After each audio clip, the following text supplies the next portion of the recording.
conozco quién va a venir hoy. No sé las circunstancias particulares de cada uno de ustedes. Algunas veces me puedo enterar porque me cuentan o los llamo o me dicen, pero lo íntimo del corazón y las circunstancias particulares de cada uno de ustedes solamente las sabe el Señor. Y me asombra ver cómo, por medio de las canciones y por medio de las oraciones, Dios muchas veces me da a entender que el tema que se elige probablemente esté de acuerdo con la voluntad de Dios. Le voy a pedir que nos pongamos en pie únicamente para leer un versículo, el 11.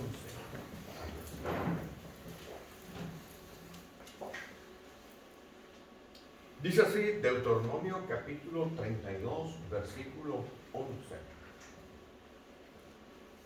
Como el águila que excita su nidada, revolotea sobre sus pollos, extiende sus alas, los toma, los lleva sobre sus plumas. Vamos a hablar de este versículo. Bendito Padre Celestial. Tú, Señor, nos has sacado del hoyo de la desesperación. Nos has, Señor, llamado a ser hechos hijos del Altísimo. Y pedimos, Padre, de toda misericordia, que hoy lo que hagamos, lo que pensemos y lo que digamos, Señor, sea únicamente para engrandecer tu nombre. Que las meditaciones de nuestros corazones y los dichos de nuestras bocas sean agradables a ti. En el nombre de Jesús. Amén. Pueden sentarse, hermano. No sé si algunos de ustedes saben, pero una de mis aficiones son los animales. Cuando era muy jovencito, tenía enciclopedias de animales en casa. Siempre me han gustado los animales. Y en las pocas oportunidades que puedo dormir siesta, me gusta ver esos reportajes y documentales de animales que hay en la televisión. Me llevan a un estado de tranquilidad y me quedo dormido 10, 15 minutos. Me quedo dormido a pesar de que mi esposo esté al lado contándome cosas. Pongo esto en la televisión y les puedo asegurar que para mí es soporífero. Y las águilas tienen una especial característica. Cuando un águila está en el proceso de conseguir un novio águila, la águila busca el águila. En algunas águilas se da una característica muy, muy específica.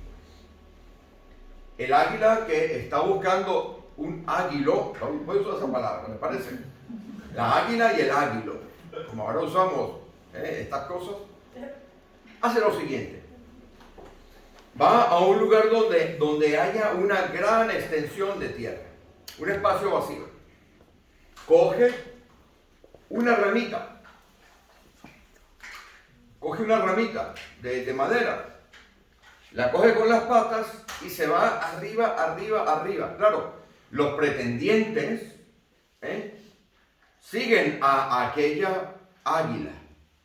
Y cuando está arriba el águila, para saber cuál de sus pretendientes es con el cual va a contraer águilas nupciales, deja caer la ramita y el águilo debe ir a toda velocidad a cogerla en el aire.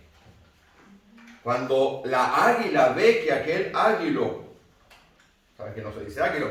Coge la ramita y dice, este es el nido. Van y construyen el nido. No sé si han visto alguna vez dónde construyen las águilas los nidos. Las construyen en lugares casi inaccesibles.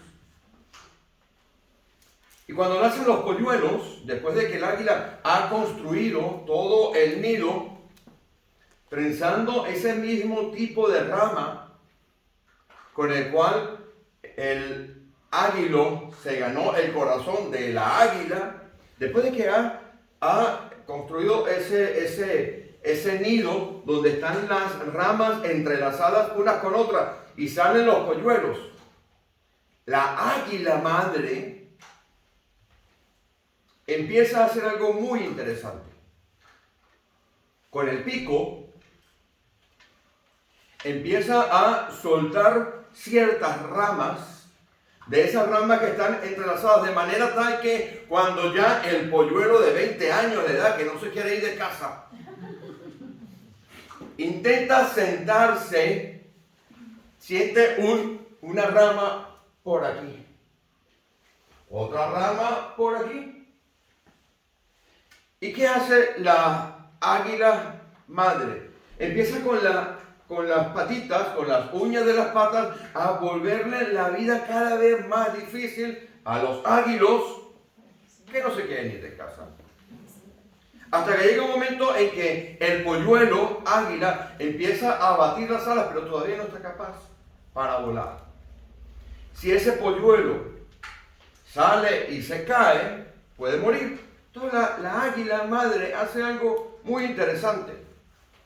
Coge al polluelo de águila, lo sube sobre la espalda y para enseñarle a volar correctamente va arriba. Las águilas vuelan muy alto. Las gallinas se quedan en el suelo, pero las águilas vuelan muy alto. Y cuando está arriba, con el polluelo aquí, montado en la espalda, hace esta operación. Y yo estoy seguro que saben quién aparece en escena cuando el polluelo está a punto de estrellarse en el suelo. El papá. Pues Dios hace exactamente igual con nosotros. Dios nos saca de nuestra zona de comodidad.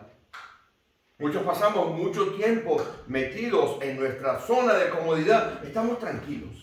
Vamos a nuestras congregaciones, laboramos lo que tenemos que elaborar, estamos en nuestras circunstancias y tiene que venir Dios, que desde hace tiempo va poco a poco con la misma característica que va haciendo el águila, tocando y tocando las ramas, y usted cada vez se va sintiendo más incómodo en esa zona de comodidad.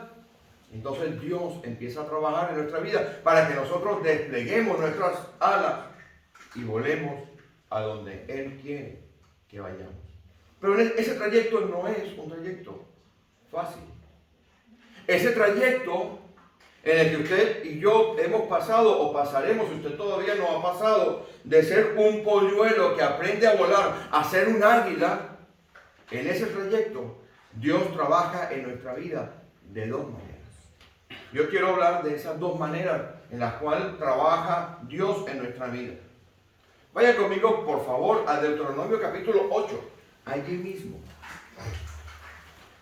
Deuteronomio capítulo 8.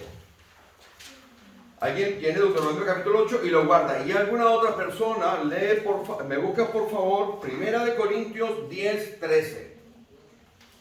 Porque hoy vamos a ver la diferencia entre prueba y tentación. ¿Por qué pasamos por pruebas? ¿Por qué pasamos por tentaciones?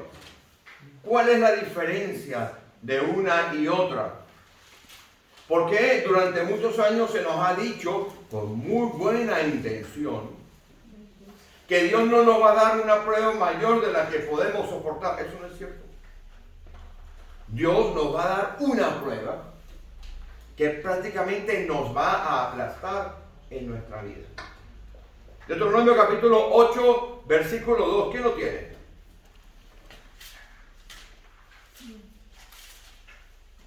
Yo lo tengo. Venga. 8:2. Sí. Te acordarás de todo el camino por donde te ha traído Jehová, tu Dios, estos 40 años en el desierto, para afligirte, para probarte, para saber lo que había en tu corazón, y habías de guardar, y no los mandamientos. Te afligió, te hizo pasar hambre, y te sustentó con maná, comida Solamente- que... Solamente dos. Ah, En este desierto que empieza en nuestra vida después de que usted se ha convertido, después de que usted ha cambiado, empezado a cambiar de vida, después de que usted se ha apoltronado en una iglesia, se ha apoltronado alrededor de su vida, porque lo que acontece con nosotros es que nosotros tendemos a construir nuestra vida alrededor de nosotros.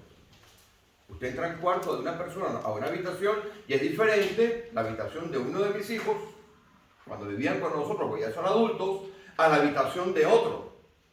Seguro que eso acontece. La habitación de Arturo, mi hijo mayor, era de una manera. Tenía una cama así, pero él había personalizado la habitación. La habitación de David era de otra manera. Arturo Felipe, mi hijo mayor, tenía una manera de ser.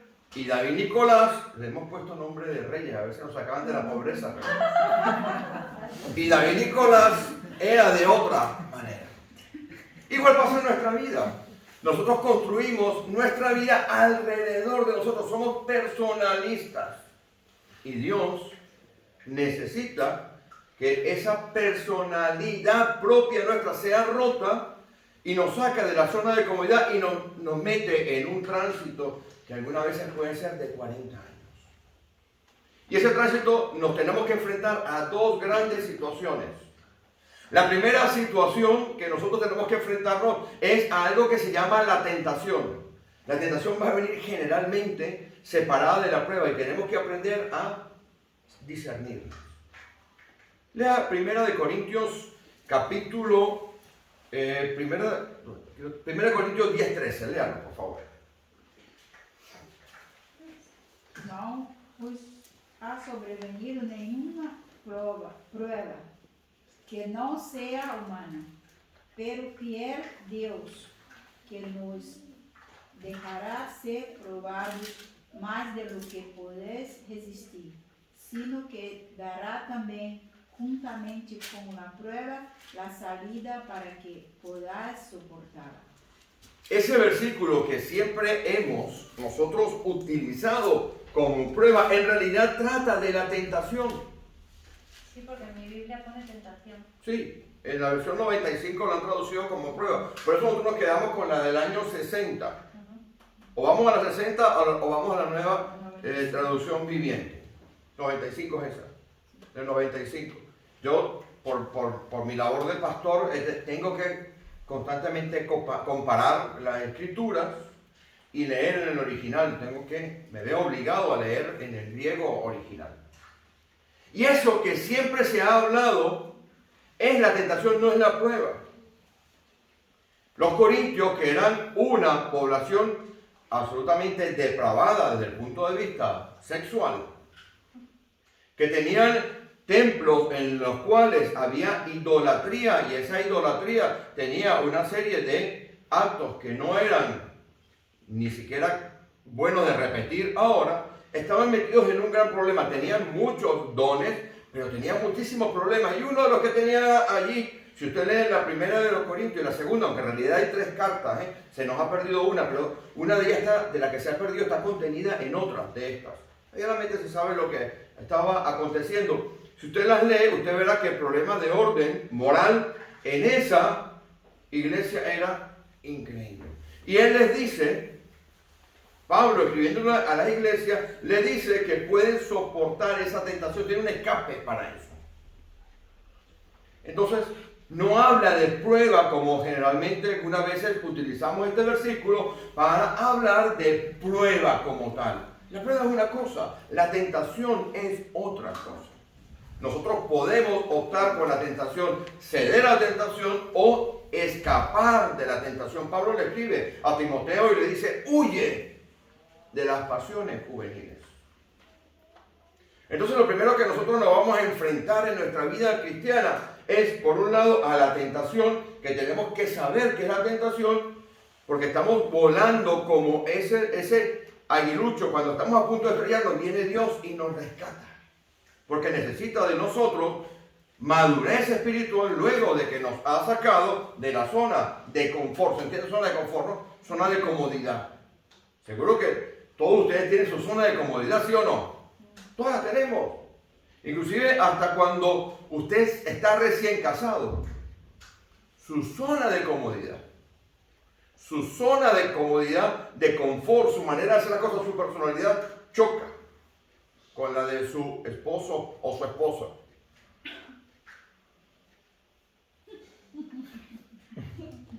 Fíjense, esta solamente levantó las cejas, no dijo nada. Si choca, porque son dos personalidades, dos zonas de confort. Bueno, pues la nuestra choca contra la de Dios.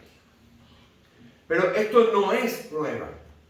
Hay pruebas que van a venir a nuestra vida que son de tal magnitud, que nos vamos a sentir que nos vamos a morir. Vayan conmigo al Salmo 38, por favor. Y lo voy a leer, cuando usted lo tenga, lo vamos a leer en la versión nueva traducción, nueva versión internacional. Y si alguno de ustedes tiene la nueva traducción viviente, la podemos leer allí también. Miren lo que es una verdadera prueba. Una cosa es la tentación, que ahora la veremos con el ejemplo del águila, y otra cosa es la prueba. Son dos cosas diferentes. Miren lo que es una prueba. Este es un salmo, Salmo 38, ¿lo tienen? Este es un salmo de David. Yo lo voy a leer en la nueva versión internacional. Observen lo que estaba pasando en la vida de David. David no era como usted y como yo. David podríamos decir que era, comparado a nosotros, era un superhombre.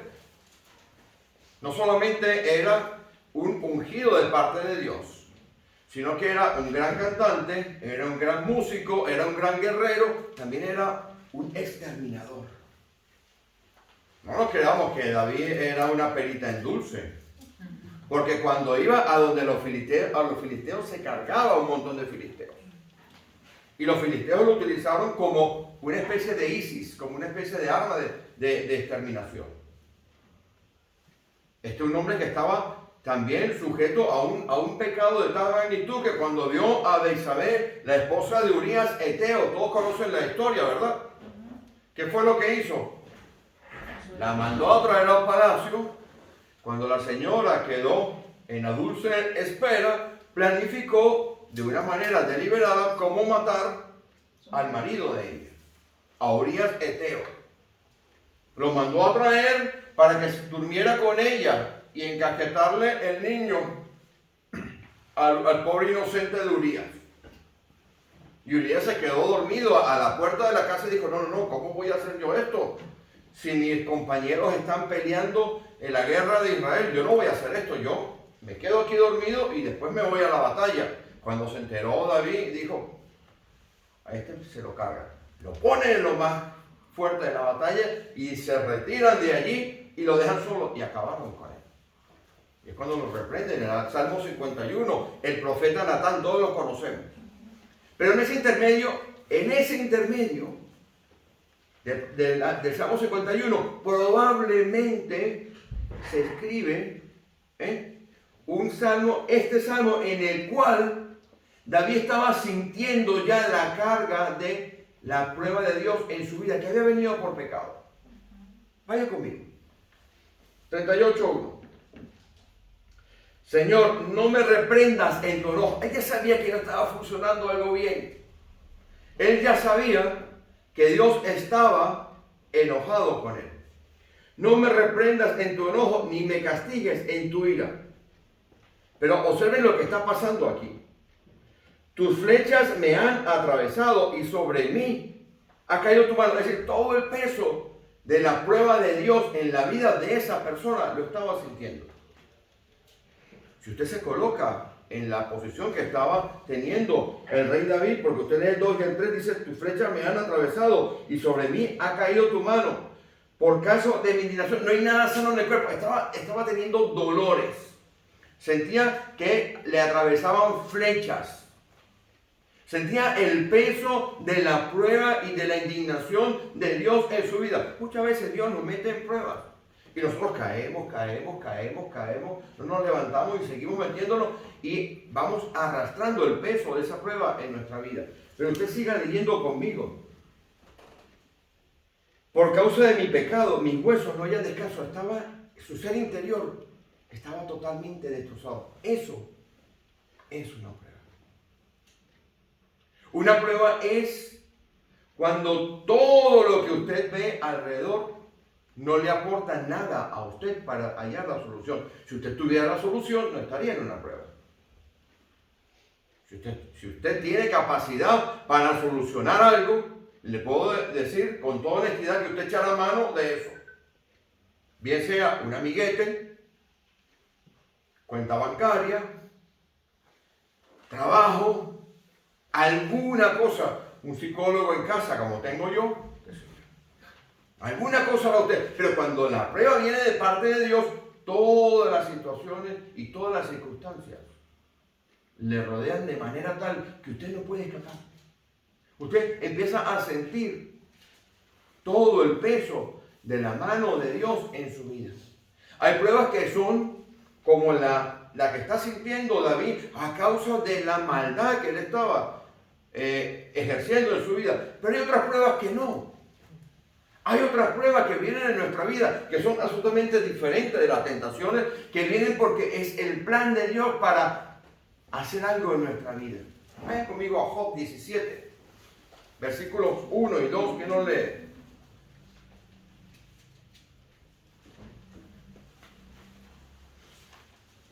Job 17, versículo 1 y 2, comparemos al hombre Job. ¿Lo tiene usted? ¿Lo puede leer usted, mi hermana, por favor? Mi aliento se agota, se acortan mis días y me está preparado el sepulcro. Se siente que se está muriendo. Siga. No hay conmigo sino escarnecedores, en cuya amargura se detienen mis ojos. El 1 y el 2, solamente. ¿Cuántas veces no ha estado usted en una prueba o en una situación en su vida que usted siente que ya se le acaba el tiempo? Yo recuerdo cuando el médico me dijo a mí que tenía cáncer. Hace 6 meses un médico, hace 6 meses de esto, se sentó delante de mí y me dio a entender, 5 meses, que me quedaban 3 telediarios. Yo pregunté, lunes, martes y miércoles. No, mañana, tarde y noche.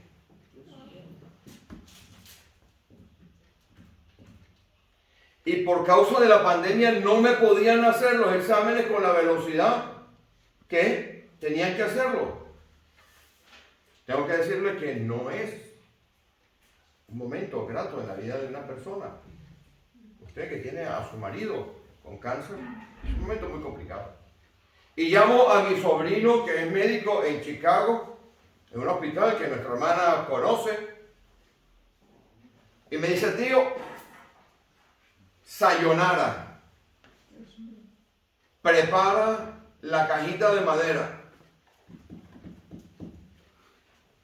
Toda mi familia, por parte de mi padre, excepto mi padre, que ha sufrido cáncer, ha muerto de cáncer.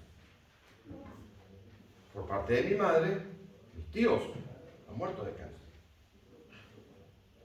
Los exámenes no salían a tiempo y cada examen era una comprobación más, que era lo que estaban buscando los médicos. Uno siente que el tiempo se le acaba, que quiere hacer más cosas. Uno no puede venir a la congregación y decirle, me estoy muriendo. Porque le van a preguntar, ¿dónde está su fe, pastor? Uno no puede mostrar la humanidad de lo que uno es delante de la congregación, porque la congregación de inmediato dice, ¿y usted, pastor, no es nuestro guía? Sí, el pastor es hombre también. También tiene que ir a pedir a Dios que le muestre cuál es el camino. Ya he dado yo su testimonio aquí, hará un mes, ¿verdad? Fui la semana pasada al médico y se sigue rascando la cabeza. Que porque tengo todos los ganglios que salen cuando hay cáncer y estoy como una lechuga por dentro, pero por fuera estoy arrugadito. Gloria a Dios. Bendito Dios. Pues este hombre, Job, no solamente pensaba que su vida se estaba acabando, Pobre Job tenía 3 amigos que no eran amigos, que le estaban echando la culpa y metiendo el dedo en el ojo constantemente. Y cuando volteaba a aquello que podía ser su refugio, su remanso de paz, y si te amaré hasta que la muerte nos separe, ¿qué tenía al lado? ¿Qué le decía a la mujer? Reniega de tu Dios y puerta, muérete. Estaba todo el día, 24 horas al día. No sé si usted alguna vez ha tenido alguna ronchita o alguna alergia, pero este hombre estaba 24 horas al día sentado sobre ceniza, rascándose. Algunos escritos nos dicen que lo que utilizaba era una teja. Job es el libro más antiguo de la escritura. Probablemente haya sido el primer libro que escribió Moisés. Probablemente haya sido el primer libro que escribió Moisés. No se sabe quién lo escribió, pero hay fuentes documentales que nos dan a entender que probablemente fue Moisés. Y estaba todo el día, todo en cuerpo. 3 amigos echándole la culpa, pensando que se iba a morir. Había perdido todo, ¿verdad? Había perdido todo. Sí. ¡Qué prueba! ¡Qué prueba tan difícil estaba pasando a este hombre! Lo que usted y yo pasamos. ¿Cuántas veces renegamos nosotros de Dios porque no nos va bien el trabajo, porque nuestro hermano o nuestra hermana no nos mira como queremos, o porque el jefe nos ha puesto una carga de trabajo que creemos que no merecemos? Pero Dios necesita hacernos pasar por la tentación y por la prueba por una sola finalidad. Es que busquemos de Dios. Dice la Escritura que el Señor Jesús, por lo que padeció, aprendió obediencia. Y vamos a ver dónde la aprendió. El hermano, su marido, cuando oró, me confirmó el mensaje. Vamos a Marcos capítulo 14. Marcos capítulo 14, versículo 32. La tentación nos hace ir a Dios. Y la prueba esa que sentimos que estamos muriendo, que no aguantamos más, esa dificultad que decimos, Señor, ¿dónde estamos? Nos hace ir a Dios. ¿Tienen Marcos capítulo 14? Ya lo voy a buscar yo aquí. Vayan a ver conmigo el mismísimo Señor Jesús. Esto es tope de línea. Tope de línea. Señor Jesús es el Señor Jesús, el Hijo de Dios. Miren, en medio de una prueba brutal, abrumado, sintiendo como Job que se le iba a la vida, miren lo que hace. Capítulo 14, Marcos, versículo 32. Esto sucede en Getsemaní. Si usted pusiera la Biblia en línea, esto pasa entre el capítulo 17 y el capítulo 18 de Juan. Había terminado la cena, habían ido, y mientras iban andando, el Señor Jesús iba contándole la parábola de Juan capítulo 16. ¿Se acuerdan? Juan 15, Juan 16 la va contando mientras va andando por el medio del huerto y va caminando hacia el huerto de Getsemaní y va diciendo, mi Padre es el labrador. Todo árbol que no lleve fruto, ¿qué dice? Todo pámpano que será cortado. Eso duele para que llegue más fruto. Y se para frente al arroyo de Quirión justo antes de entrar al huerto de Getsemaní. Levanta sus ojos, Juan 17, y después entra al huerto de Getsemaní y estamos en este momento aquí. Versículo 32. Coja Juan, a partir del capítulo 14 de Juan, y le va a caber completamente en este espacio que va entre el 31 y el 32. 14, 15, 16 y 17 de Juan. Están aquí metidos. Vinieron pues a un lugar que se llama Getsemaní. Y dijo a sus discípulos, sentaos aquí, entre tanto que yo oro. Y tomó consigo a Pedro, a Jacobo y a Juan, y comenzó a entristecerse y a angustiarse. Y les dijo, mi alma está muy triste, hasta la muerte. Este era el Hijo de Dios. ¿Qué prueba estaba pasando el Hijo de Dios? Esta es la primera oración que él hace. Quedaos aquí y velad. Y yéndose un poco adelante, se postró en tierra y oró que si fuese posible pasase de él aquella hora. Y decía, Abba Padre, todas las cosas son posibles para ti, aparta de mí esta copa. Estaba él estaba siendo aplastado. Si usted lee la segunda epístola de los Corintios, en el capítulo 1, Pablo dice que le sobrevino a él una prueba de tal magnitud que pensaba que estaba muerto ya. Si usted lee el capítulo 1 de la segunda epístola de los Corintios, a partir del versículo 8, verá que Pablo dijo, nos sobrevino una prueba que perdimos inclusive la esperanza de seguir con vida.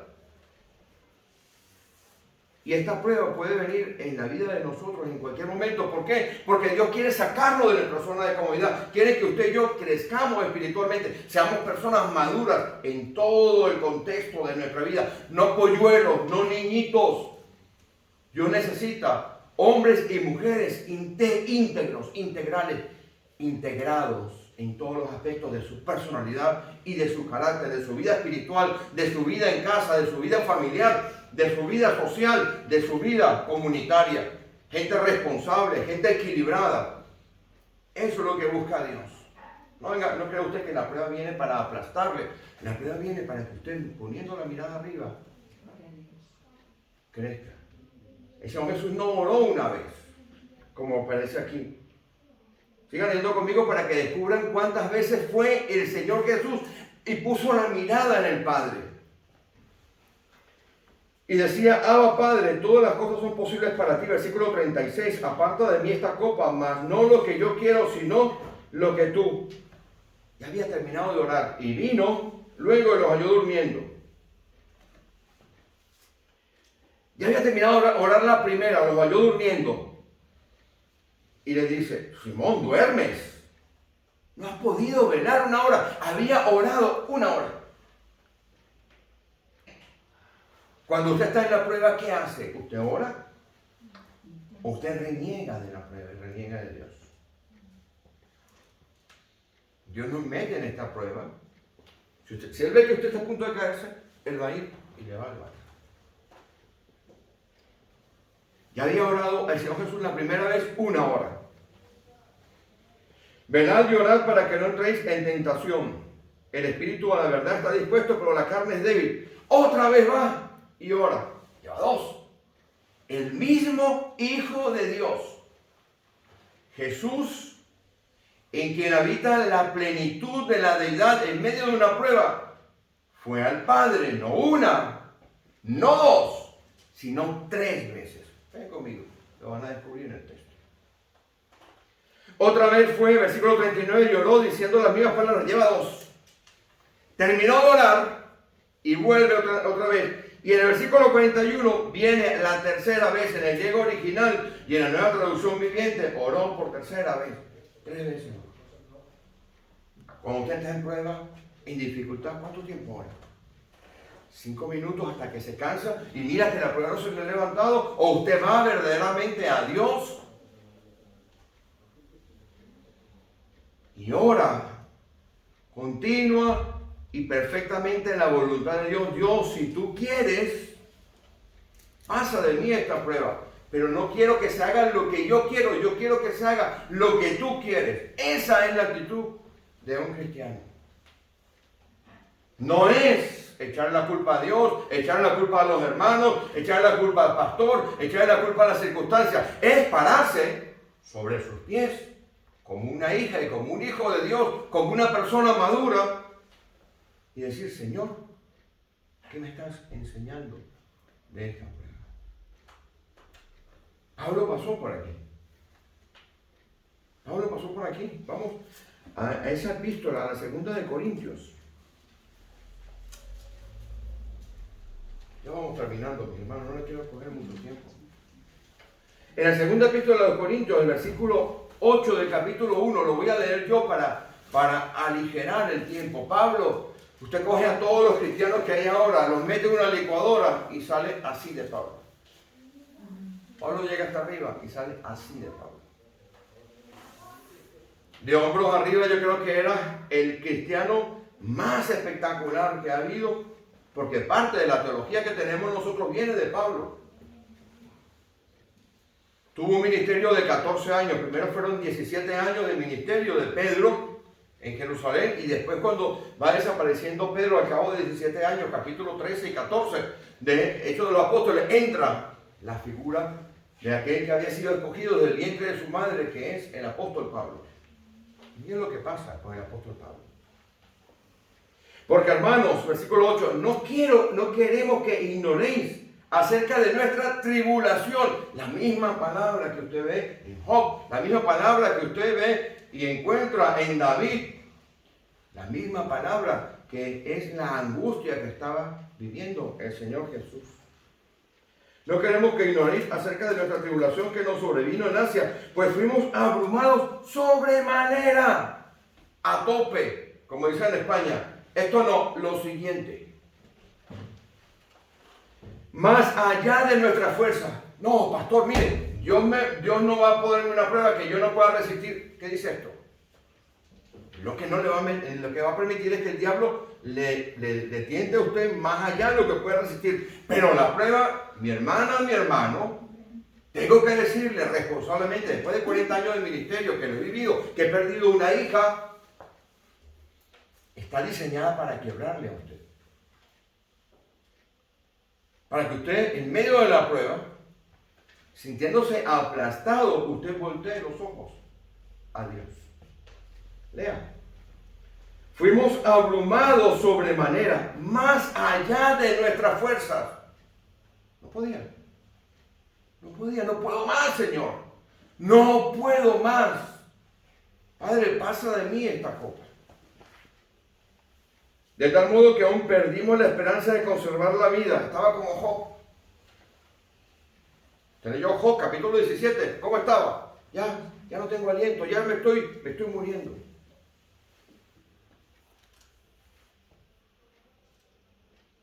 Pero tuvimos en nosotros mismos sentencia de muerte para que no confiásemos en nosotros mismos, sino en Dios que resucita a los muertos. Pero aquí hay un problema si usted es un águila. Aquí hay un problema. A mí que me gustan las águilas. Hay algunos animales que me gustan. Me gustan las águilas. Las águilas calvas. ¿No? Se llaman águilas calvas. Es la de Estados Unidos. Me gusta un montón de esa águila majestuosa. Es unas alas muy grandes. Sube arriba cuando hay tempestad. Está arriba. Hace 30 años que escribí. Y lo publicaremos el año que viene. Si Dios me da vida, escribí una serie de meditaciones. Y está en el segundo libro que Dios a ver si me permite en la iglesia publicarlo, lo regalaremos. Aquella meditación que hice fue sobre un águila. Cómo se levantaba sobre las dificultades. Pero el águila tiene un problema también. Dice aquí, para que no confiásemos en nosotros mismos. Ojo con esto. ¿Se acuerdan de ese aguilucho que no murió? Que el Padre lo salvó. Pues ese aguilucho fue seguido por un ornitólogo. Un ornitólogo son esas personas que se dedican a mirar de animales.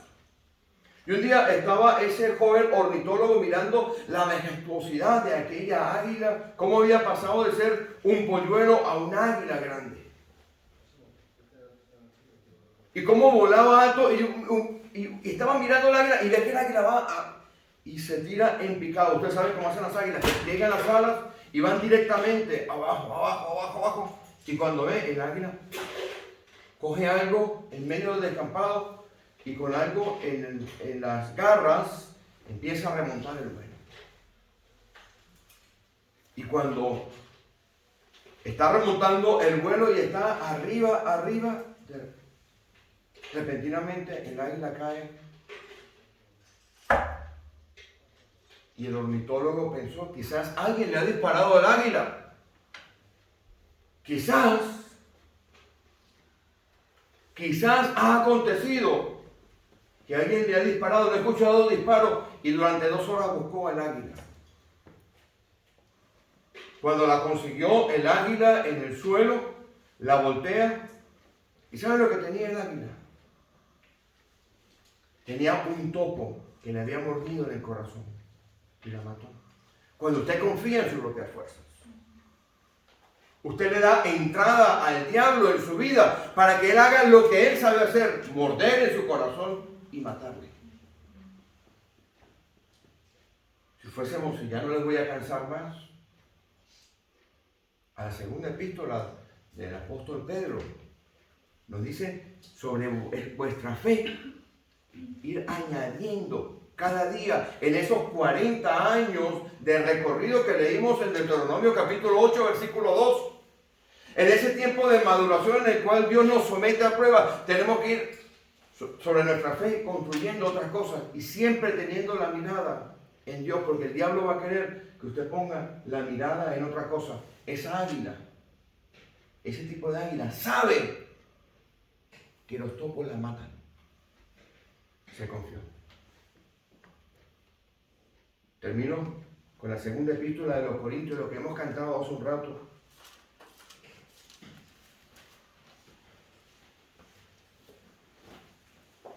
Pablo, que había sido probado de todas las maneras posibles.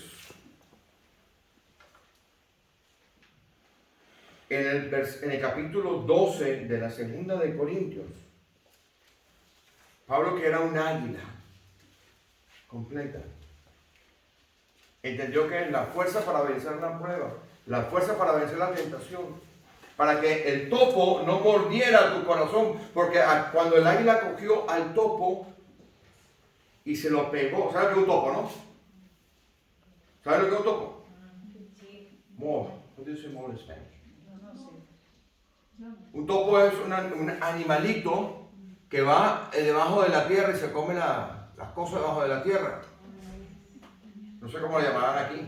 Topo. Topo, ¿no? Sí. Venga, que los granjeros quieren acabar. Cuando le cogió así y se lo pegó acá, estaba confiada el águila y el topo hizo, con los dientes afilados, la mató. Y es lo que dice Pablo.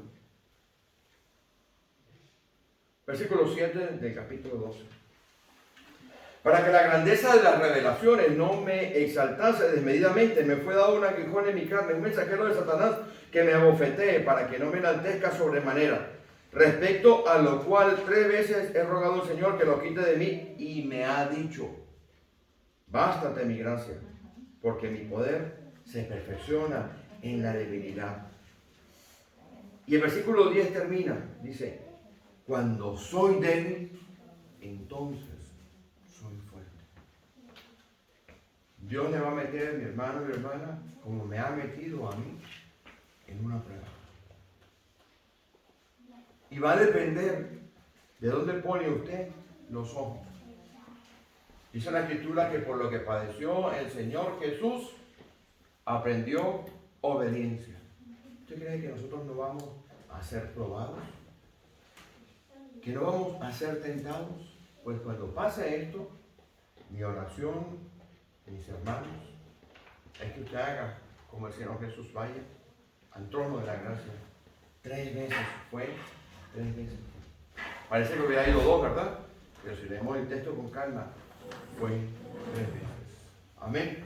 Amén. Dios le bendiga, mi hermano. Muchas gracias por haberme escuchado hoy. Vamos a terminar orando. ¿Les parece bien?